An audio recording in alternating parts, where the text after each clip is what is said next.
Welcome to the Commentary Magazine Daily Podcast. Today is Friday, September 12th, 2025. I am John Podhoretz, the editor of Commentary Magazine. With me, as always, executive editor Abe Greenwald. Hi, Abe. Hi, John.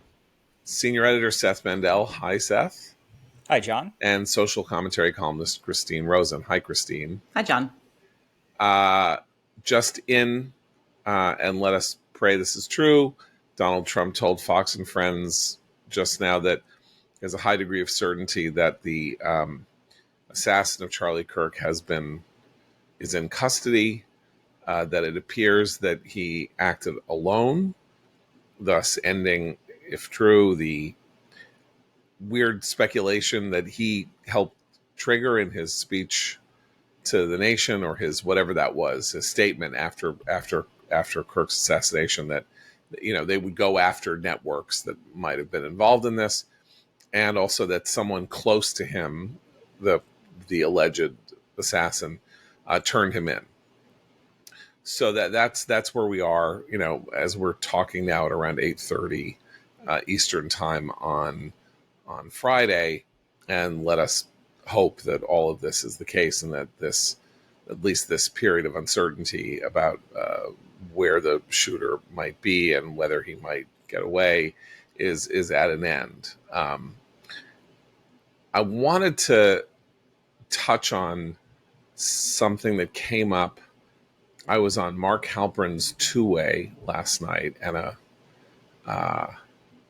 commentary podcast listener, Mr. Rich, came on, and he said, "I'm very young guy." He said, "I'm very unnerved about the security questions that are raised by what's happened here.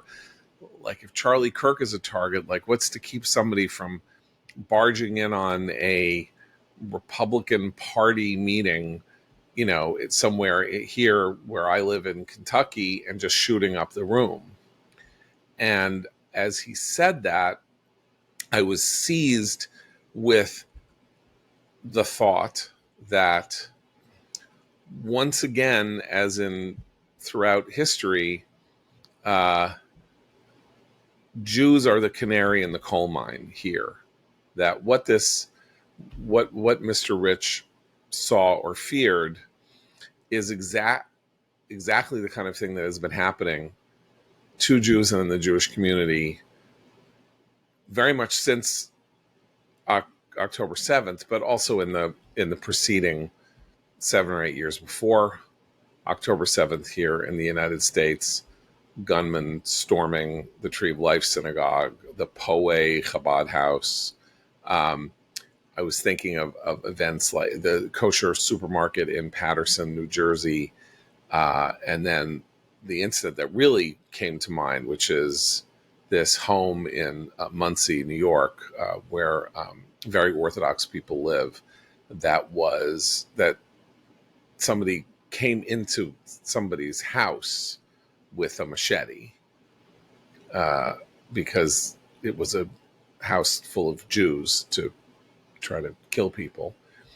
And I thought, okay, well, the Jewish community since October 7th, a lot of it under with the advice and guidance of commentary contributor, my old friend Mitch Silber, who was the head of counterterrorism in the New York City Police Department and now helps with security for the UJA. All these institutions have been hardening themselves since October 7th, redesigning synagogue lobbies to make them safe, for example, creating what are called man traps, that is, ways in which you can prevent someone from coming in by having a 2-door system, and you can lock the second door, and it's kind of invisible to people, but it's there. Redirecting things, setting up magnetometers, putting up bollards, all that stuff. And you say, "Oh, this is terrible. Oh, it's awful. That we have to live like this." And on the other hand, of course, it's way better to live like this than it is to suffer terrorist attacks on your synagogue, your JCC, your house. Is this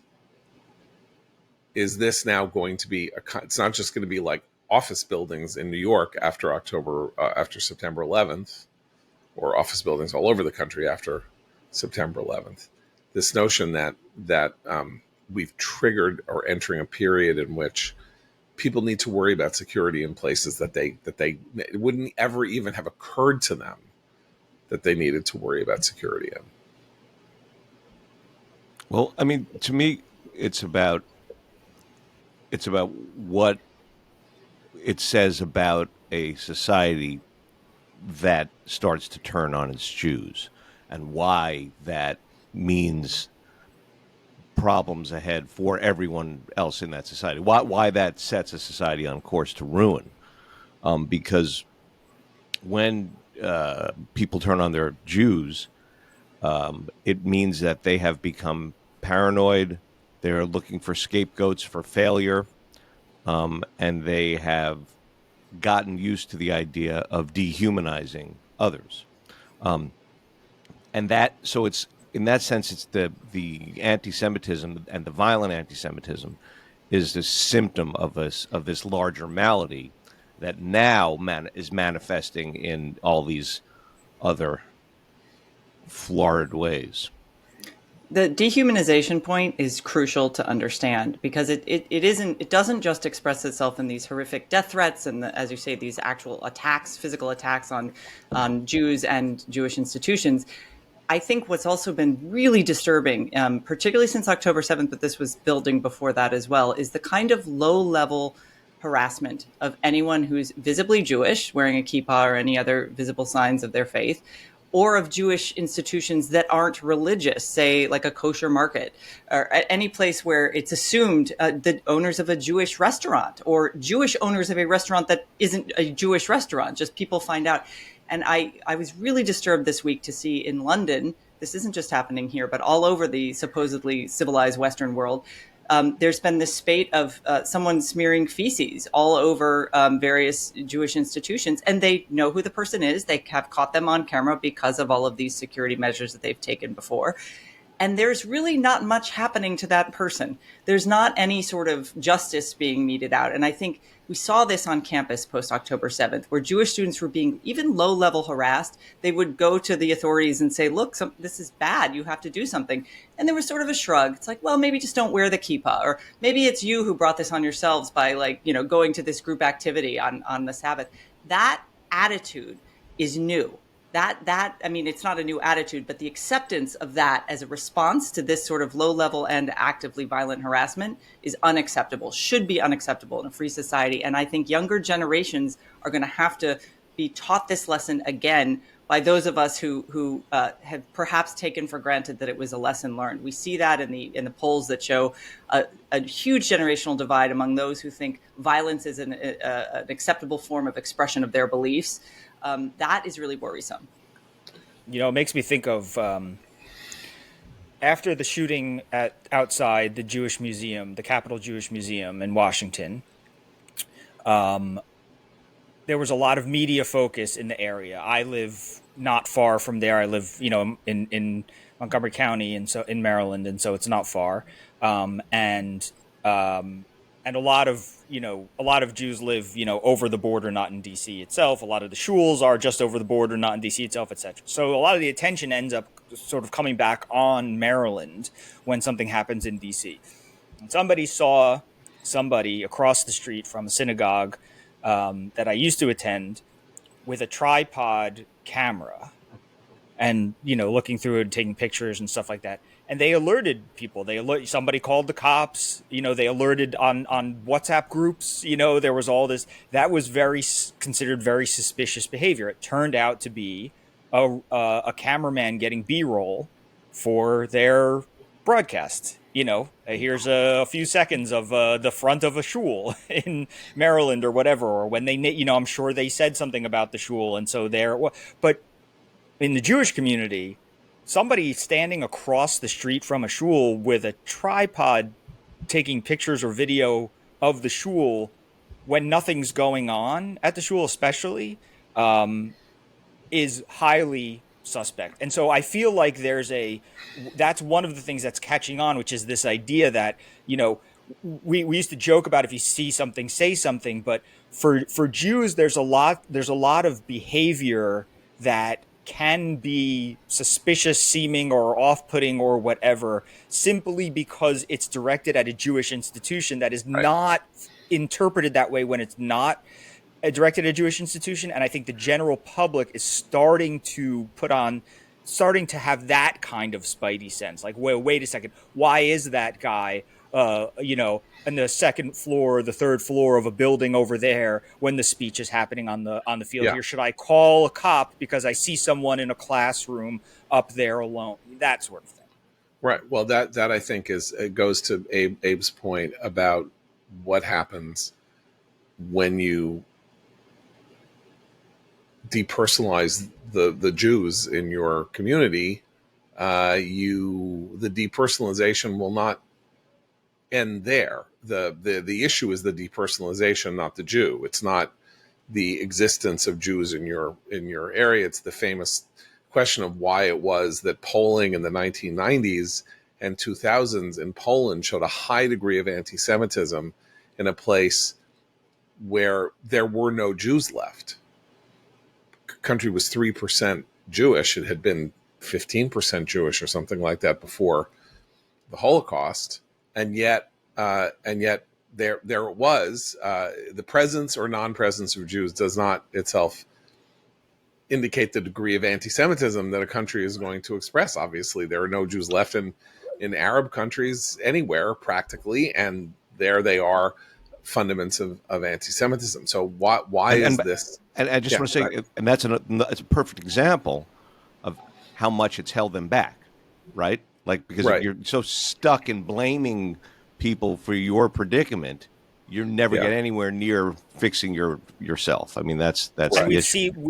This used to be what we said, and it was true about the Arab countries, especially secular Arab police states in the Middle East. We would say, that Egypt, had this upcoming generation of overwhelmingly young, male, underemployed people, and it was a tinderbox. And rather than doing some sort of economic reform, Egypt spent, 60 years saying the Jews, whatever. And most Arab countries did that. And we talked about it as a distraction from their domestic issues in order to, turn the attention on the Jews. And what we're seeing now is European states exhibiting the same behavior. Emmanuel Macron, the president of France, has a domestic problem, and he is distracting from it by pointing to Israel, calling conferences on Israel, not just saying in reaction to something Israel does, but starting fights, picking fights, right? We saw it with, Keir Starmer is obviously, he's, in Britain. Nobody asked Canada for its input, on this, state, on the Palestinian state stuff. Australia jumped on the bandwagon. Germany is considering it, but trying to balance. And of course, as we say in Judaism, achron chaviv, last, and because it is most significant, Malta. We can't forget Malta joining but this is what we're seeing. We're seeing European states, Spain the other day, Spain's prime minister gave a crazy press conference. I think we're starting to see Western countries behave like Arab police states did 75 or 100 years ago. Look, that's a very deep point, and I think Abe's point, which is even more salient here and important for Americans to think about when they are tempted, including very right-wing elements. I think people who don't listen to us because they've already gone down the rabbit hole in another way. But there's no safety in this. There is no safety for them, for Starmer, for Macron, for the British and French political systems in saying, get the Jew, go get the Jew. Because that impulse, I think is Abe's point, is a cancer on the society. It will kill them as well. This may be like, the scorpion and the frog. It's like I just have to, not the scorpion and frog, but the like the two people running away from the tiger, and it's like I just have to be, I have to be the one who's, if the tiger catches you, I can get away. but then the tiger finishes eating the first person, then he goes after the second person. Maybe they get another 20 years. This was part of the lesson that Europe learned in the wake of the Holocaust, which people don't quite understand, which is that the signal that Adolf Hitler was going to work to destroy Europe and cause this massive war and lead to one of the most horrible destruction of European civilization was the beer hall putsch. That was, you go from 1929, 10 years later, you're invading Poland. You have to stop it at the source. That wasn't just an attack on Jews. That was the first step in this effort to remake and take over Western civilization. So it wasn't even Munich. Munich, that the general thing that people do is they say, well, if the European governments had stopped Hitler at Munich and they really, then that's the Munich moment. But Munich is already maybe too late, is the point. And so when we're looking at this here, one of the points I think that we made after October 7th, as we were watching in horror at this rise in a kind of public anti-Semitism masquerading as, anti-Zionism, was, don't you understand it doesn't stop here? It won't stop here. You think that you're going to outrun us and we're going to get eaten by the tiger. The tiger doesn't stop with us. And that's this moment at which that poll that I mentioned the other day from the Foundation for Equal Rights and FIRE, Equal Rights and Expression, that says that 34% of college students believe that violence is an acceptable way to deal with somebody with whom you disagree. You had to do things 2 years ago to prevent that result in the poll. There is, your scorpion and frog analogy isn't wrong in another context, because I was thinking there's another element to this that, especially in the United States, because we're all so tolerant, nobody wants to talk about, and that's Muslim immigration and actually the radicalization of American-born Muslim populations in certain parts of the country, represented by people like Ilhan Omar, Rashida Tlaib, people who actually come from a community that is quite isolated in their particular districts, but very powerful, and where local ordinances are now having to be passed in some places that say, actually, you are allowed to have a dog on a public sidewalk, and pork is allowed to be sold here or there. So in a tolerant society, we tend to just say, well, everyone's going to get along, and everybody has their own thing. We have religious freedom. But there are social norms, and there are actually legal prohibitions within a faith like the Muslim faith that can have huge implications for individual rights and individual freedom in this country. And those clashes have been going on for a very long time, but they have become politicized and powerful on the Democratic side of the aisle in terms of the makeup of the Democratic Party and in Western Europe because of the clashes over immigration. And I think that continues to be a cauldron in Western Europe, but we have our own version of it here that I think what October 7th showed us on college campuses is that we were importing a lot of this radicalism, but there was plenty of it that was homegrown as well. And you make such a vital point, because for those of us who were sanguine about some of this, let's say 20, 25 years ago, the idea was America has had more experience with immigration than any country on earth. And that immigration there was an acculturating, not necessarily an assimilatory, but an acculturating effect. People came from, Jews came from shtetls where they had never participated in any political activity ever, right? They were not participants in a political system, knew nothing about other people, all of that.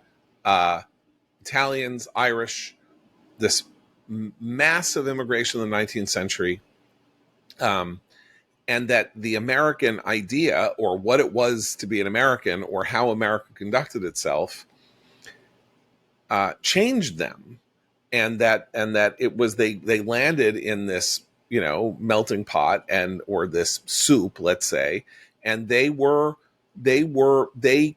came to become Americans, and that was, and I say acculturation because it was not necessary to give up your birth identity to become an American. You simply had to participate in the American experiment. The Muslim immigration that you were talking about here, that is Ilhan Omar, who came with this cohort of Somalis who were allowed into the United States as a way of, as a refugee issue because of the horrors of the Somali civil war.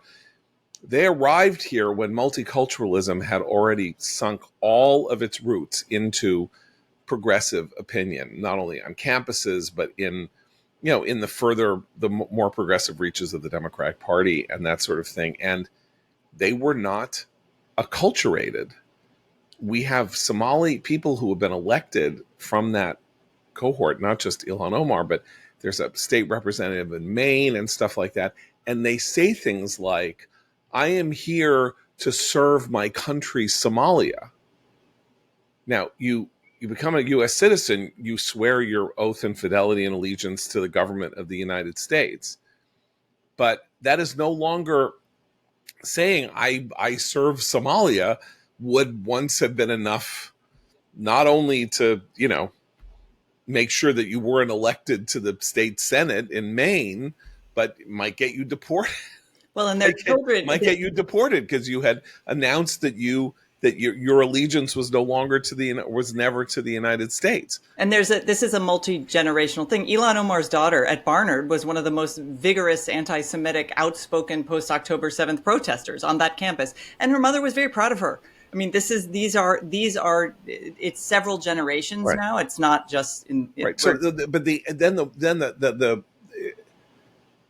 not the crime. I don't know what to describe it, but the disease is America's disease, or America. This thing that happened in America where elite public opinion decided that the idea of Americanness was problematic, and that if you grew up in a Spanish-speaking home, you had every right to want to have an education in the public school system, largely in Spanish, for example, which was both deranged and cruel, since what you want for somebody growing up in America is to fully participate in American life. And by refusing to allow them to be educated not only in American civics and stuff like that, but in the fundaments of the English language, in which we conduct all of our business and in which we purvey all of our common understandings, was to serve this idea rather than serve the interests of the people who were supposed to be helped by it. And then you had this in migration, not very large, I don't know, 500,000 people overall in the 1990s, legal immigration, refugee immigration, and they were left to their own cultural devices and their own cultural prejudices. And a lot of that, as we now know, was the importation of Muslim anti-Semitism into the United States. And that's why Rashida Tlaib and Ilhan Omar and others are purveyors of the worst of the sort of ideas that, like I say, they could have been kicked out of the country for having these thoughts and notions at a different point. And So, also that we also makes you think of the point in American history where German Jews had already come in one wave, and then incoming were the Eastern European Jews, and the German Jews were horrified at the thought of these Eastern European these like uncultured, ruffian Jews coming and being like, they were like, look, we worked really hard to show everybody that Jews are civilized and, we're really cultured and civilized and whatever. Like, we don't want the Russian Jews. We don't want, the Lithuanian Jews, whatever. And it's funny that I've seen that at like, I've literally seen that at, like mahjong games, like Jewish women sitting around playing mahjong on Shabbos and, somebody making a move and, and somebody go, oh, here come the Lithuanians, it's like that sort of, inside joke, but it was real that it was not Jewish. It was not like, we don't want Jews. We don't want our fellow Jews from Eastern Europe because they're not acculturated to the type of society they're coming to. We're going to have to start over in like showing people that we're, civilized and all that other stuff. This is such the American story, though, because there's a version I have on one side of my family tree, Dutch and British. I can claim DAR membership through that line. We have a Revolutionary War soldier there. But on the other side, it's Southern and Eastern Europeans who came over in the late 19th, early 20th century poor. And that those sort of immigrant conflicts, that is the beauty of the American story of acculturation and quasi-assimilation, but that each immigrant group comes, stakes its territory, and then is horrified by what comes over next. So that tension is actually very useful when the public can have open conversations about immigration. It has been very difficult, though, when it comes to the radicalized minority whose claim to this country isn't that they want to be part of it, but that they want to take over aspects of it to conform to their own faith. And the Jews did not do that. That is the distinction I would draw. It wasn't, we're going to come here and make this a Jewish country. There are Muslim American spokespeople in this country who say that's what they want. And that is not American. Right. The fascinating thing to me, though, as you're talking about this, is how much of this stuff is now used as a political organizing tool by non-Muslim Americans, right? This is the political uses of anti-Semitism. That's the real signal of a problem that we see on the left and right. So it's in the manosphere and it's on the campus left. The Jews are blamed for getting us into wars, blamed for our immigration problems, Epstein, all the woes of the middle class, because we're spending money on foreign causes. It's that pointed finger that Ruth Weiss talks about, and that is a sign that society is becoming sort of losers in mass. Well, the loser point is very interesting. We'll see, assuming that this person who Trump says in custody is in fact the assassin, although more details coming out say that he confessed to his father and his father called the authorities and held him in place, did something to ensure that he stayed until the authorities came to pick him up. But we don't know who he is, where he comes from, and all of that. But we do know that this kid in Colorado who shot up Evergreen High School seems to be another example of the shooter, of the motivations of the shooter at the Annunciation School in Minneapolis. This bizarre thing that we're hearing about the online grooming and seduction of people. We're not quite clear who they are. It's this group that has a number, not a name. 467. I can't quite remember what it is, but that they find them in chat groups. They find them they see if they might be X, Y, or Z, and then if they could be part of, if they could sort of go do evil acts, they are sort of taught how to do it, and if they can't, they're urged to commit suicide. This is so demonic. We could start talking about demonic. This is so that it almost does seem to have a weird, almost supernatural quality to it, like out of a horror movie, that, there's some online force that is either getting kids to kill themselves or shoot other people.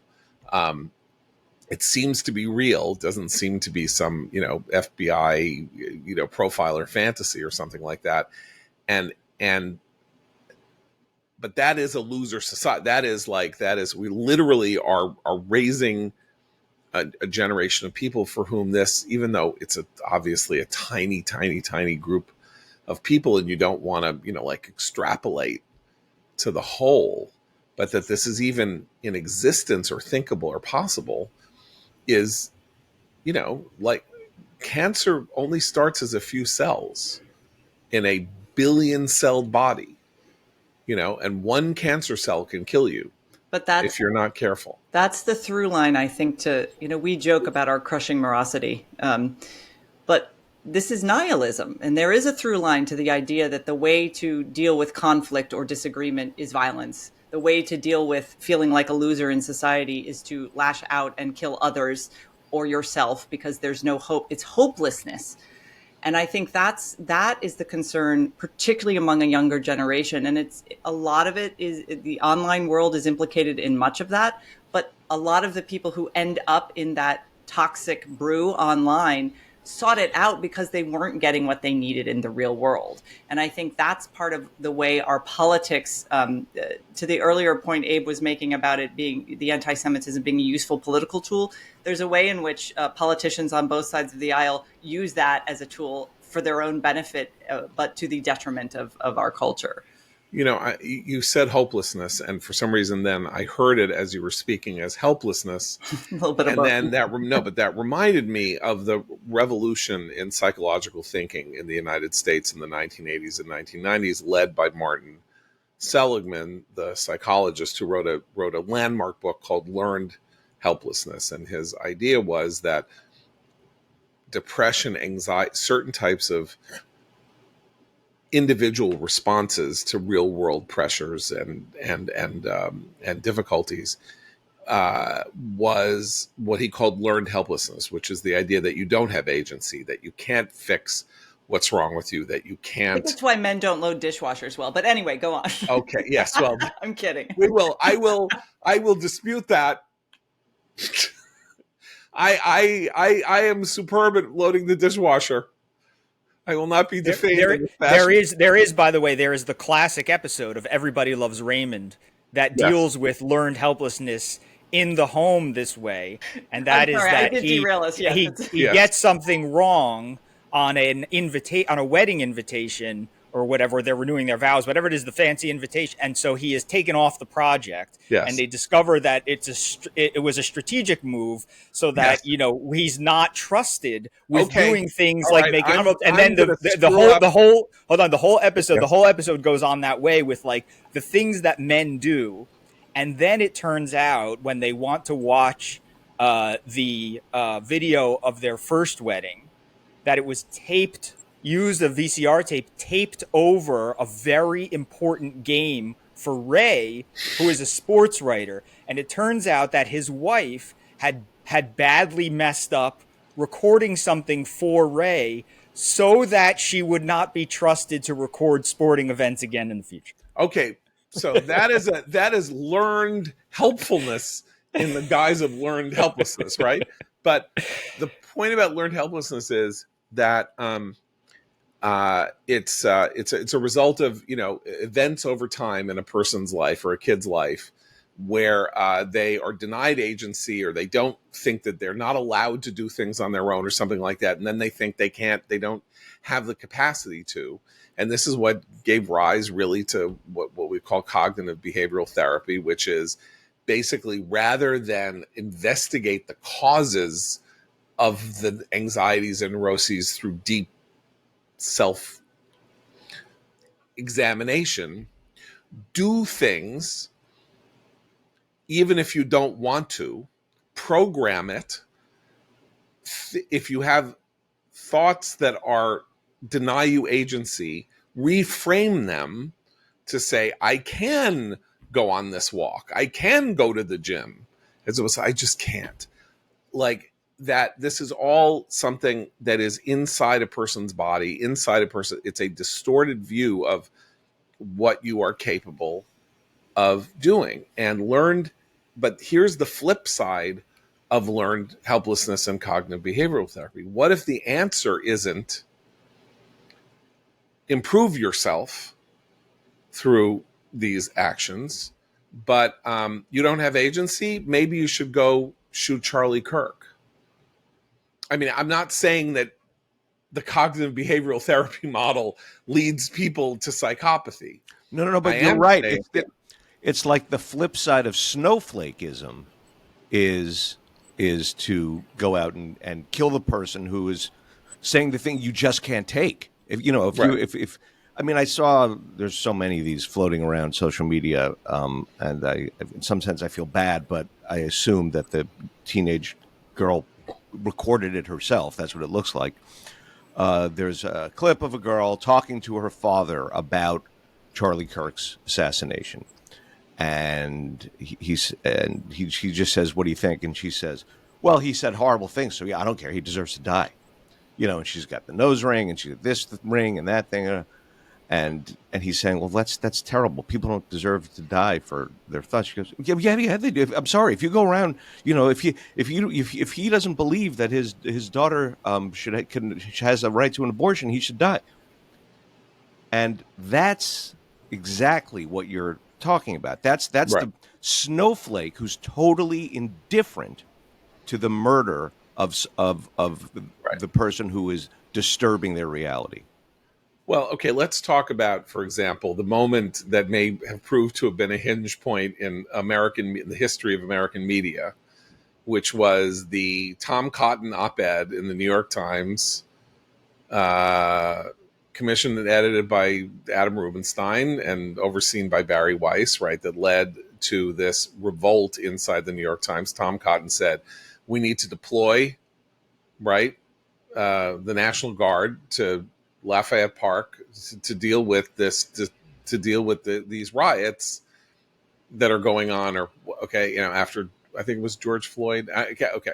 So, and what did the people at the New York Times say? Mara Gay and others. They said that publishing this op-ed made me feel unsafe. No, they said it was a threat to them. It was a threat to them. Yeah, it was an actual palpable threat. So,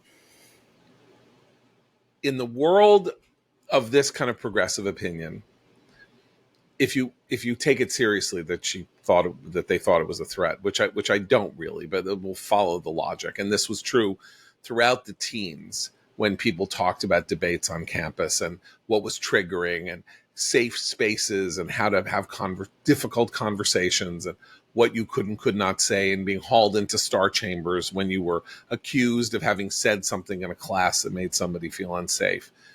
That words were violence, right? Words were violence. Words were threats. But then there's a riot in Ferguson, Missouri that's actual violence. Or there are riots after George Floyd that involve burning down dollar stores and destroying, whole blocks of the city and other things. The guy driving into the crowd in Waukesha, Wisconsin. And those are excused and explained away. That's actual violence that is acceptable, and talk is not. So Charlie Kirk is the ultimate victim of this idea, right? Charlie Kirk's going around talking, and he needs to be shot in the head and killed. But I do think that this is unfortunately, I would call it a devolution, but that argument has evolved into something far more dangerous and violent. And it's fueled by you're totally correct to point out what fueled a lot of the snowflake culture of, I feel threatened, which was about power dynamics, right? This was a bid to seize power within institutions where people who otherwise wouldn't be able to exercise it, like young, recent college graduates filled with identity politics, could say, oh yeah, New York Times, you have to listen to us because we feel threatened. What's happened now is that sense of powerlessness in a society that doesn't give anyone any hope for one day making a life for themselves where they have some control, can lead to it's a nihilism. And so the powerless used to organize around often really suspect ideologies, but sometimes good ones too. You could organize, you could do something. You had a sense of purpose and meaning. And that's what I feel in a couple of these last terrible, violent acts, including Charlie Kirk's death, that's missing. So the randomness is what is so terrifying, but it's also what is really indicative of a moment we're in that has moved beyond just the kind of identity politics, power play stuff we saw recently. So this morning I put up a thread on X that seems to be going a little viral. I'm only mentioning that's going a little viral because I've never actually said that anything that I've written has gone a little viral. But it occurred to me last night, I was trying to figure out how I felt about the fact that people on the right are aggressively searching around social media, surfacing people who express glee or joy or pleasure or happiness at Charlie Kirk's death, finding them on Instagram, on Twitter, on Facebook, surfacing them, showing their faces, naming them, and then saying to the institutions that employ them, do you really think it's okay for you to employ this person or to something like that? This follows along 2 years in which groups like Twitter threads like Stop Anti-Semitism or Canary Mission or others were finding and locating people who were involved in the encampment demonstrations, all of that, or were worked at places and had seemed to be involved in anti-Semitic incidents, and then saying to their employers on social media, do you really want to employ this person? And then they would say so-and-so is no longer employed at, Northwell Hospital or whatever, because they surfaced this thing. And I'm disturbed by this. And saying that I'm disturbed by this will immediately trigger others to say, you don't understand, this is the way the world works now. If we don't go after these people, there are no consequences for them, and no consequences for what they say, and no consequences for what they do. And they've spent 20 years going after conservatives for their ideas. And if we, it's a unilateral disarmament, we need to go after them. And they are actually, after all, cheering an assassination. And therefore, in their cheering and trying to create an atmosphere of support for this sort of action, may be stimulating future assassins or assassination attempts, and therefore it's good and righteous and noble. And so, but I look at it and I'm like, this is just some person saying something, and that shouldn't be the end of their lives. And then I had this, I think, deeper thought, which is, social media was invented in 2007, right? There were 2005. There were two forces that really started what we think of as social media. Creation of Facebook, the first social network, and the iPhone, right? Oh, the portable. You're dissing on MySpace, but yeah, Facebook was the first one that was widely adopted. I mean, there were chat rooms and there was stuff for the previous 10 years, but that was really a very tiny, was not a mass event, right? So it's been almost 20 years that we've been living in this, like one generation, we've been living in this world. And obviously people have been writing about the possible consequences of it. Jean Twenge and Jonathan Haidt and all of this, and a lot of what Christina's been writing about, her book, The Extinction of Experience, which is about what this does to the human brain and the human soul. But I had a different thought, which is that people spend their lives wrestling with ugly thoughts inside their head. They get really mad at a family member. And as, not to go Dostoevsky again on you, like Ivan Karamazov says, who doesn't want their father dead? Who at some point in their life didn't want their father dead? Right? I mean, you wrestle with ugly thoughts, anger, irrational anger. Somebody, pushes into you on a subway platform. And then, you're like, you have a moment where it's like, I wish that person would fall on the tracks. It's just a random thought. We are human beings. We're tormented by our own. And then people often feel very guilty about it, and they feel bad. And let's say somebody goes to a therapist And a therapist says, people also often have this about sexual urges and things like that. And a therapist says, those are thoughts. They are thoughts. Did you act on them? Did you do anything? Did you manifest them in the world? And the person says no. And the therapist says, those are thoughts. You need to be able to distinguish between the thought that you have, the random experience that you have of your thought, and reality. And if you don't act on them, you need to be able to forgive yourself, because that is what it means to be human. Full of aggression, we're full of rage, we're full of this, we're full of that, and we're also full of love and understanding and positive thing and stuff like that. And so we judge people by their actions. Right. Now, religions don't, like, depending on your faith, like if you are not supposed to have certain types of thoughts, and so you go to confession if you're a Catholic, and you say what thoughts and urges you might have, and a priest might say you need to say 10 Hail Marys. Or I'm not caricaturing, because I've of course never been to confession, and I only know what I've seen in the movies and that sort of thing. But thoughts are not actions. So what if you have this weird middle ground that has been created by social media, in which your thoughts, which have all been are inside your head, silent, you now type out and you put out into the world. They're still thoughts. You didn't kill Charlie Kirk. You're never going to kill anybody. You're a gentle person. You're just like, you just hate Charlie Kirk because of what he stands for. And you have this thought like, boy, I really enjoyed seeing that image of him shot. And then you tweet it. I'd say you've taken action on your thought when you do the tweet. And the reason that's important, even if you regret it, it, take it down and apologize. If you believe it and you keep it up there, you're creating a culture where lots of other people will say, it's actually acceptable to think this way and to put it out there for everyone to see. And look at all the attention. We live in a time where that's the attention they get. Maybe if I actually act on that thought, I will be even more important. Exactly. But that's why this is new. Like, I hate the idea that things are new, because nothing ever seems to be new in life. And you can always say, no, there was the crazy dancing girls of the 15th century, you say, oh, the Salem witch trials, or, whatever, girls being mean in circles. And then you go back in history, and there's something has always happened before.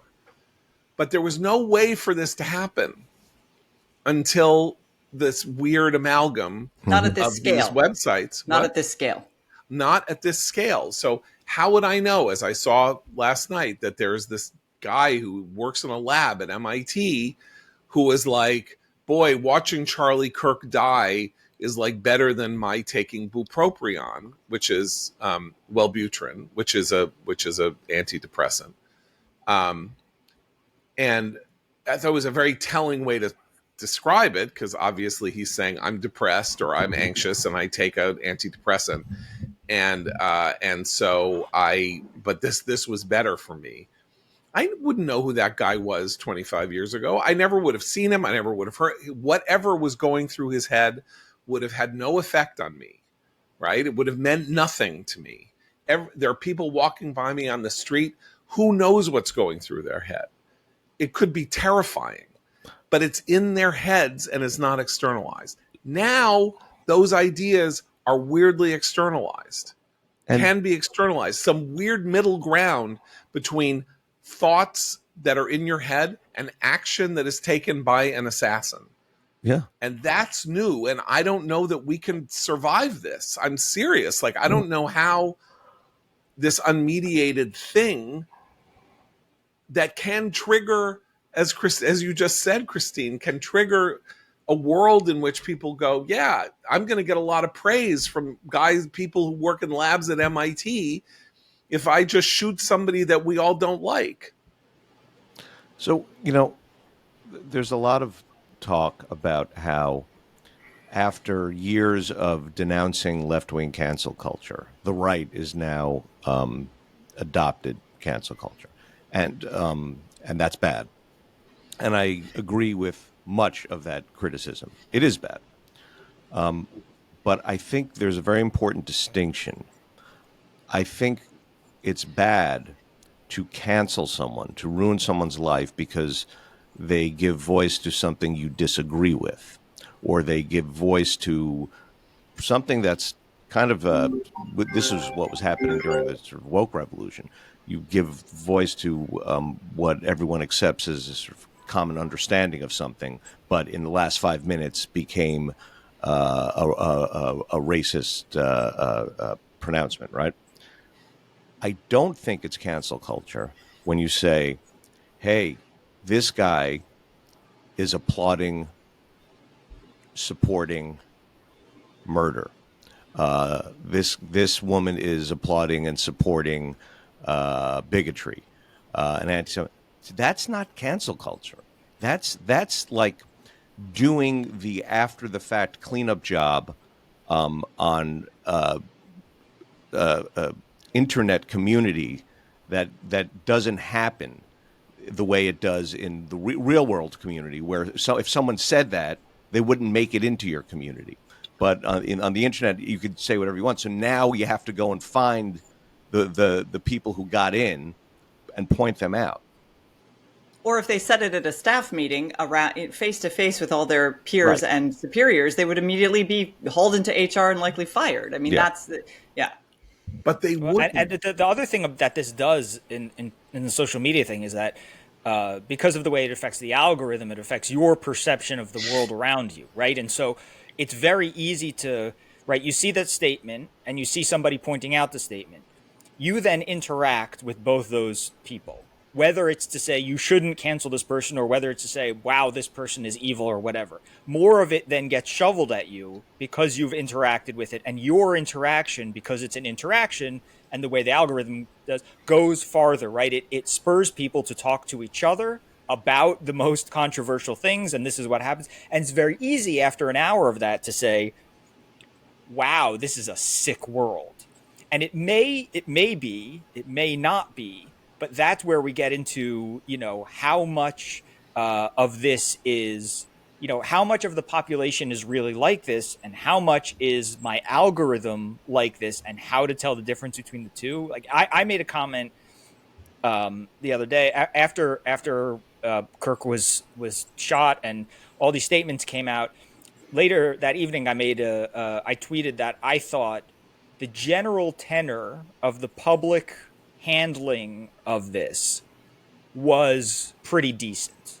And what I meant by that was immediately Barack Obama came out with an unequivocal statement. Immediately George W. Bush. Immediately Bill Clinton. Every living president Yeah. immediately after this happened came out with an unequivocal statement. That creates an environment in which the New York Yankees see that there's not going to be political or partisan backlash if they do something nice. And so they had a moment of silence for Charlie Kirk. What much easier to do that if Barack Obama has come out and said, this is horrible, and there's never, by the way, There's one other strand to that, though, that we haven't discussed yet, but that is the future of these platforms, especially the people who spend a lot of time on them. And as you say correctly, Seth, get fed exactly what they want to hear and see. And that's that foreign countries that do not have our best interests at heart have weaponized the use of these tools through bots to actually flood the zone with lies, with propaganda, with all kinds of manipulative things that aren't true, but are impossible to verify from accounts that are sponsored by, shills for foreign governments. That whole shadowy world is becoming an increasing amount of the content online that most people consume. And that is also worrisome. A literal massively important point. The governor of Utah, using information given him by the FBI last night, said, much of my day yesterday was taken up in the Twitter timeline with people reacting to a particular tweet from an account run by someone named Ian Carroll, apparently, about how the Jews or Israel killing Charlie Kirk. And people raging and saying, this is, how can you do this, and all this, and then others retweeting it, and Alex Jones interacting with it and all of that. And last night, the governor, whose name I'm sorry, I can't I can't recall, it's embarrassing, said, from the information that we have, there is foreign involvement in the Ian Carroll and Jackson Hinkle tweet storms, either amplification, participation, something like that. In other words, what Christine is saying literally is true in this case, that foreign actors are seeking to inflame and divide the United States by amplifying this anti-Semitic opinion. Where are these server farms that are doing this, or these intelligence operations that are doing it? We know Russia was doing China, it in 2016. Russia, China, Qatar, Iran. Right. Okay. So you would think, oh, come on, this is ridiculous. Like, they have bigger fish to fry. They're at war. But it's low cost, high return. Or even if it's low cost, it's low cost, medium return. Or not much return, but certainly it's low cost. And so why not? And that's a very big deal that we know this, because it means that everything that was going on yesterday, phone calls I was fielding from people saying, oh my God, it's all true. The anti-Semitism, like, we are in enormous trouble. America's gone totally anti-Semitic. Look at what's going on here. That is Plato's cave. That is, the shadow might have been of a stick, and we're looking at it like it's a lion, because we're strapped inside the cave, can only turn our head in a certain way, and we don't see where what the shadow actually is. And the shadow is, again, like an Iranian intelligence op, and not ordinary Americans expressing a view that is sort of now going to be unbelievably poisonous. Of course, it could develop in that direction. It could hasten that. That's why it's being done. But I get back to the fact that, so human nature is, we have not progressed in human nature in this sense, right? Like, Homer lived, what was it, like, 2,500 years ago or longer ago than that, still the greatest writer who ever lived, Shakespeare 400 years ago, Plato, the Bible, all of this, like, we're no better than they. People haven't, human nature hasn't progressed, and we have, and as we know from the Bible, like, the urges, evil, sins, crimes that people commit are the same ones that they were committing back in the days of the accounts of the earliest people. And so human nature is immutable, which is why I mention this thing that you people have terrible, barbaric thoughts in their head, and we all do, and that we live with them. Hamlet says, use every man after his desert, and who should escape whipping. If you knew what somebody was thinking as they're walking down the street, you would think they should be arrested and thrown in jail because they're so terrible. But they're not, because it's all just in their heads. And now it's not just in their heads. And it's but so culture and civilization have long been attempts to tame the worst impulses, and to remind us of our tendency towards hubris. That's the Tower of Babel story. What's interesting about the direction the culture, at least in the West, is headed now, is that you have these competing camps. You have this kind of utopian progressive idea that they can overcome human nature, perfect human nature, and there's a long strand of historical thought about that. But there's this elevation of the idea that we should just wallow in the worst impulses. And that's the part that I think a lot of the social media, that weird middle universe of social media, encourages as well, because that's about attention for the platforms.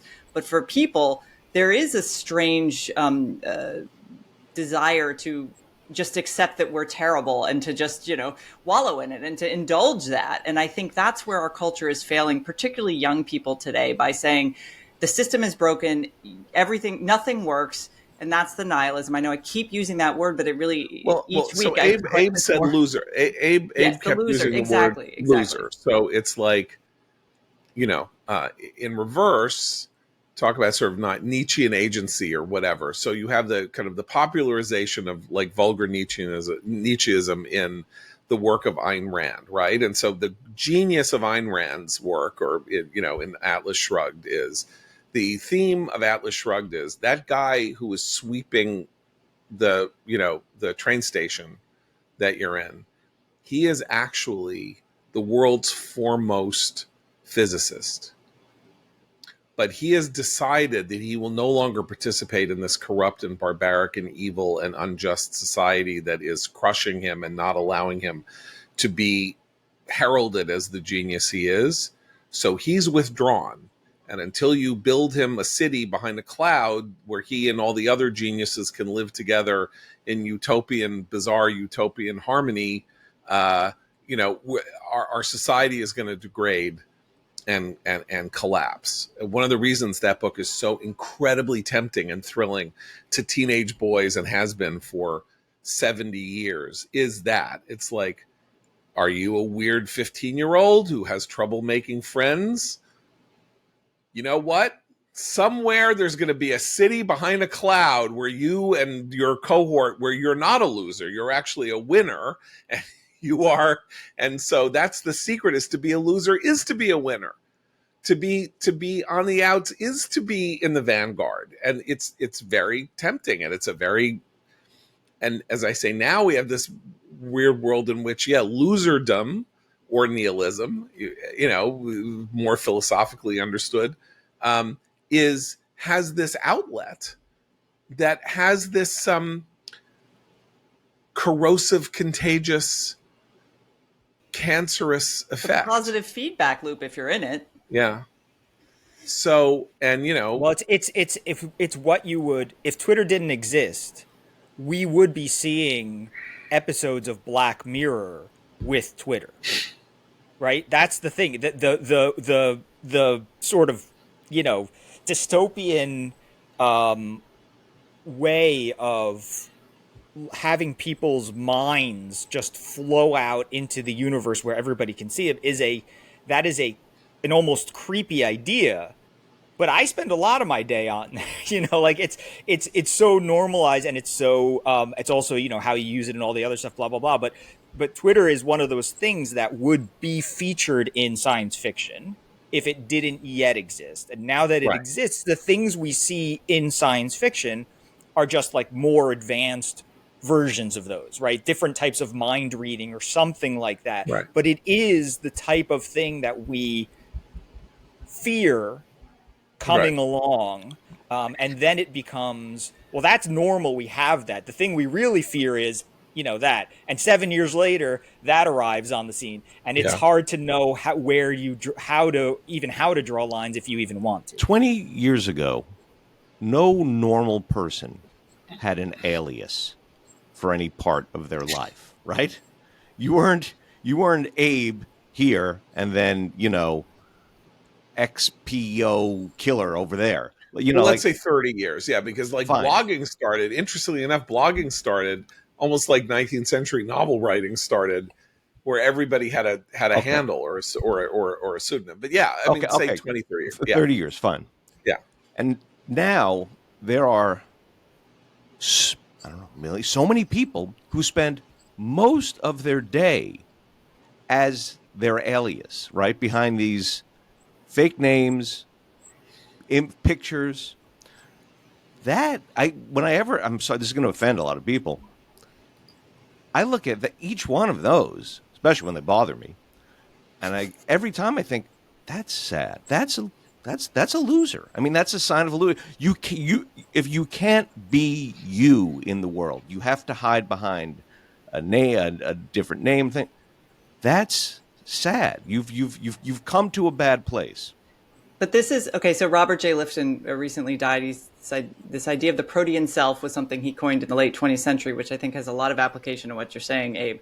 But I would posit something kind of radical, which is that every person should at some moment in their lives feel like no one else on earth understands them, truly deep down. And that's a healthy thing, because that forces you to grapple with who you are. Your sense of self develops when you have that feeling. And nowadays, no one has to have that feeling, because they can go online and say, here's my worst self under my crazy avatar. And people are like, I feel that way too. And it can be positive in some ways, but I think it has had more of a downstream negative effect for the formation of a sense of self, particularly in people who start that process very young.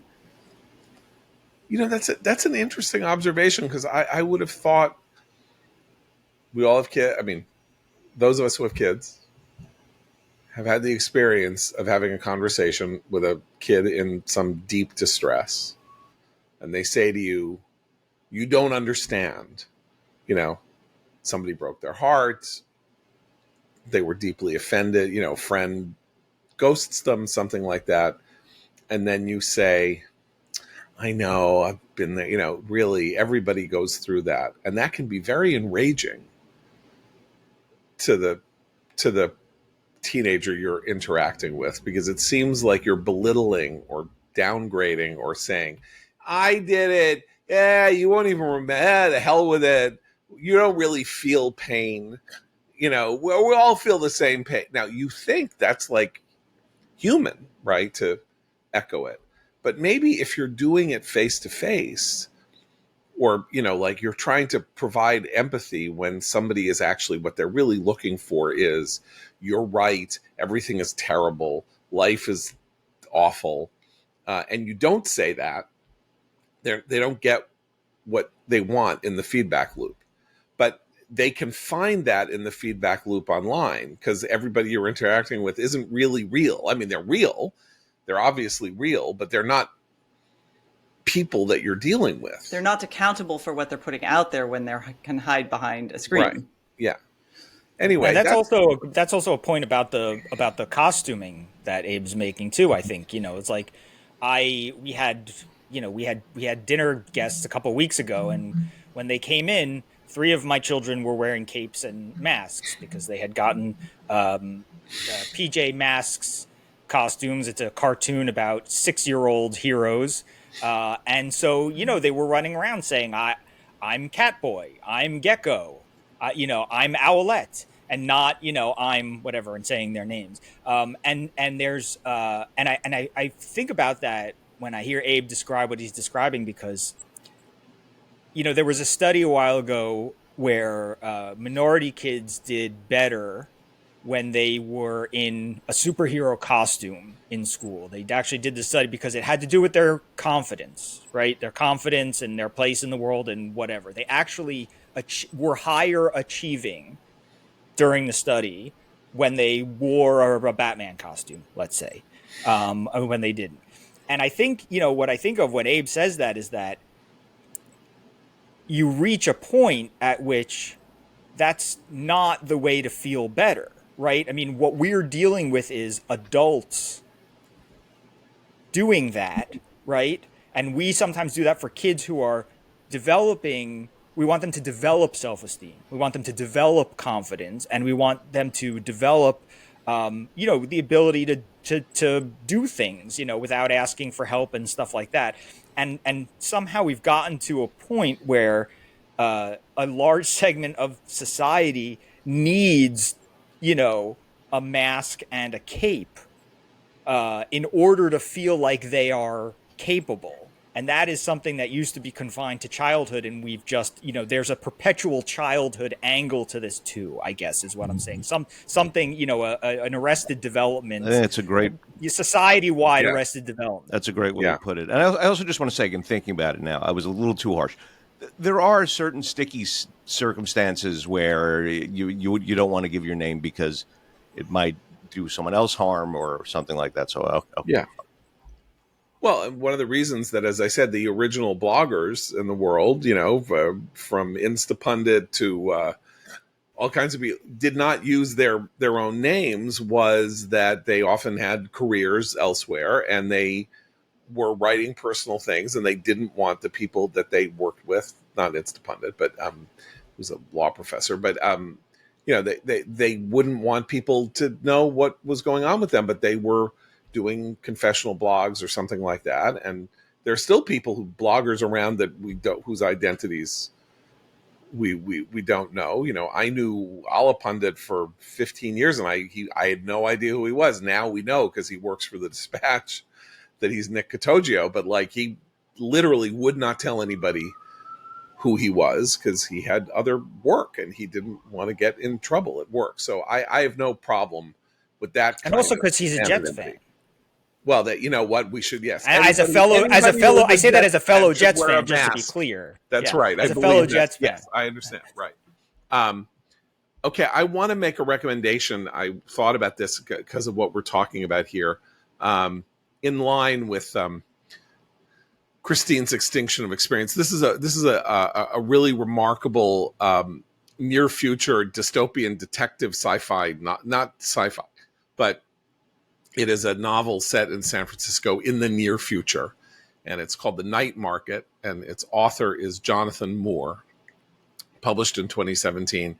And it's about this guy who wakes up and he doesn't quite know who he is or what is going on. And basically, it turns out that he is living in a world in which what he doesn't know and what everybody else doesn't know is that the tech world has figured out a way, which will strike Christine as particularly interesting, to stimulate the dopamine receptors so profoundly that it sends you into a kind of blissful, so you see an ad for something on your phone or whatever, and you buy whatever the thing is that is in the ad, and you can't help yourself, and you get this huge rush of pleasure. And then, and then something else happens, and then the next ad comes up and you do this, and it turns out there's a whole conspiracy around it. It's really a very brilliant book. And chilling and incredibly cleverly written. This guy, Jonathan Moore, years ago, I recommended a novel that he wrote under his own name, which is James Kestrel, called 5 Decembers, which is a genuinely remarkable work of contemporary fiction about somebody who ends up, an American who ends up trapped in Japan in the middle of the Second World War and has to be hidden in a house in, I think in Kyoto, but it might be Tokyo, by a high-ranking government official and his daughter for complicated reasons. And he does not know Japanese, and it's about him living and surviving and learning and coping. And that a lot of people told me when I recommended this 3 years ago or something, that reading it was one of those books that didn't change their life, but that, they were so thrilled to have had surfaced for them to read. And Jonathan, under the name Jonathan Moore, Jonathan Kestrel Mr. Kestrel writes these other detective novels and horror novels and things like that. And The Night Market is the one that deals with this topic of what the phone can do to you. And so it seems, I think, particularly apposite at this moment, even though it's very anti-capitalist, and I'm not thrilled with that. But nonetheless, as a kind of exploration of these ideas, it's pretty stunning. So that's The Night Market by Jonathan Moore, available on your Kindle or whatever. We'll be back on Monday. Seth, I apologize in advance for the fact that the Jets they'll almost win, but then they won't, just like last week. What the question is, will somebody get stuck on a giant American flag before the game? Yes. I just want to say that my son has now decided that he wants to be a Jets fan, and I don't know what I did in the course of my life to deserve having to watch the Jets every week, but here it goes. It builds character. That's the answer that I give everybody. I know, I'm too old. See how much character I have? Built. Look at all this character. I'm too old for this. Like, my son needs to build character, but I should get a break, is all I'm saying. Anyway, so for Seth, Christine, and Abe, I'm John Podhoretz. Keep the candle burning.